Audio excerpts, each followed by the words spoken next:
Hey, what's up everyone? Danny and Alex. In this video, 5K Q&A in May. Someone asked me they're having a hard time finishing the Kimura lock from the close guard position against stronger training opponents. I'm going to share a few tips for you, starting right now.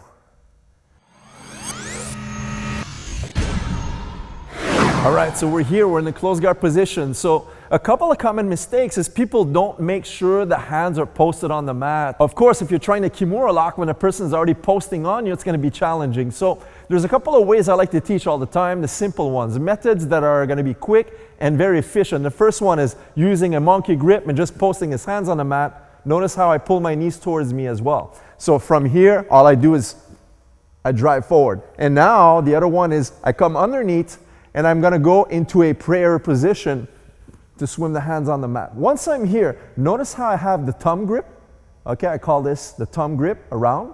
And now I'm going to uncross my legs so I can actually go and sit up onto my forearm. But when I do so, I can't sit up in front like this. If I do so, I'm going to hit his head and I won't be able to sit up. What do I do against stronger opponents? So I'm going to show you a couple of things that stronger people usually tend to do. The first one is if I try to sit up here, they're going to drive forward and then push me back. It's never going to give me the angle to attack the Kimura lock. So what I need to do when I'm here is turn the angle so now I can have something to shoot for when I sit up. I have a lot of cleared space, so I get to here, and now when I uncross, I keep pinching his waistline with my quads. See, my knees are pinching here. Hard to see on the camera, but pinch here. You can't stay loose, you're going to jump over your guard. So as I pinch, I post only the far side leg, and watch this. I shrimp sideways so I can clear the space coming up in this position.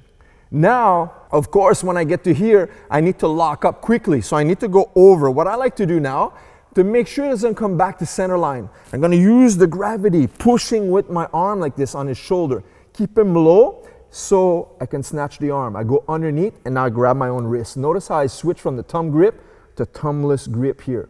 Why is that? I feel personally when you have 5 fingers around the wrist, you're strongest.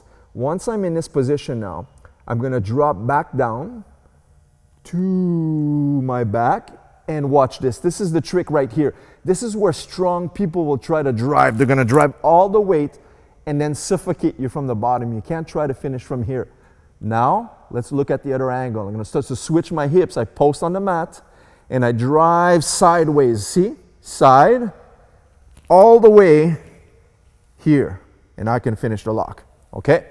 So notice, when I finished the lock, I didn't necessarily drive with the strength of my arms. I started using my body to shift the weight onto the shoulder. Okay, one more time. So we're here, swim underneath in the prayer position, C-clamp grip. I come up, post on my forearm, and I'm here. I wrap, and when you wrap, don't wrap low. A strong guy's gonna escape his arm. Wrap high. If he tries to escape his arm, go.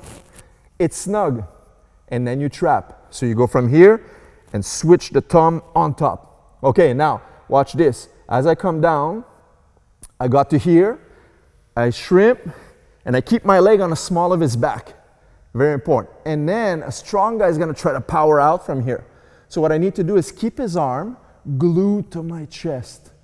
That's another trick that's going to help you. Once you're here, imagine his tricep is glued to your body like this. And now start to turn, see?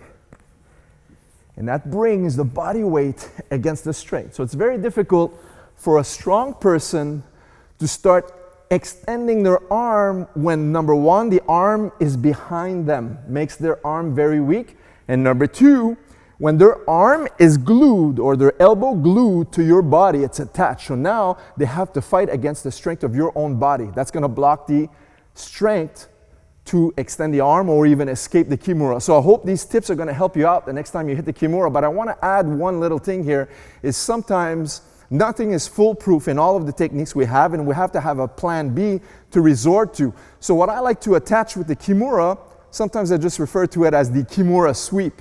But technically it's the hip bump sweep. Watch this. Once we're here and I get to this position, I come up.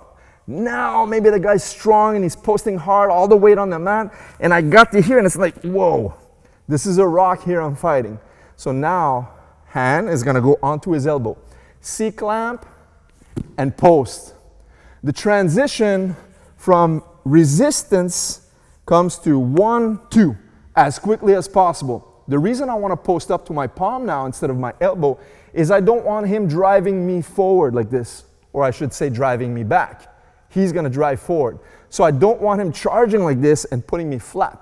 So I'm going to post up. Now when he drives, I have a good leverage by posting behind me. And I'm going to use my back foot once again and push, driving. I imagine this knee is going to circle the waistline, which will put him onto his back. And now I get very low and I spread the wings. Okay? The moment you get the mount position, it's very important to extend yourself and stay flat, because the moment they get rolled over, the first reaction of the opponent is going to be to fight out like a fish out of water. So you have to stay low for 1 or 2 seconds and then maintain your position. Okay, let's look at it one more time. So Alex is in the close guard. I'm here, boom. I got to this position. Whoa, I switched this position. I'm always making contact with my elbow onto his body. Now it's important to raise up and around. See, it sweeps. The back calf will kind of, almost like a scissor sweep position. See, it sweeps him off. Now I land here and I spread the knees and I spread. I'm not spreading too much because I don't want to squish Alex, but I'm really sinking the weight down. Okay? And that's going to make it difficult for him, number one, to push you off, trap and roll, or even try the elbow escape because you're so heavy. In order to do the elbow escape, a lot of people think if your knees are wide, they'll just recover half guard, but that's false.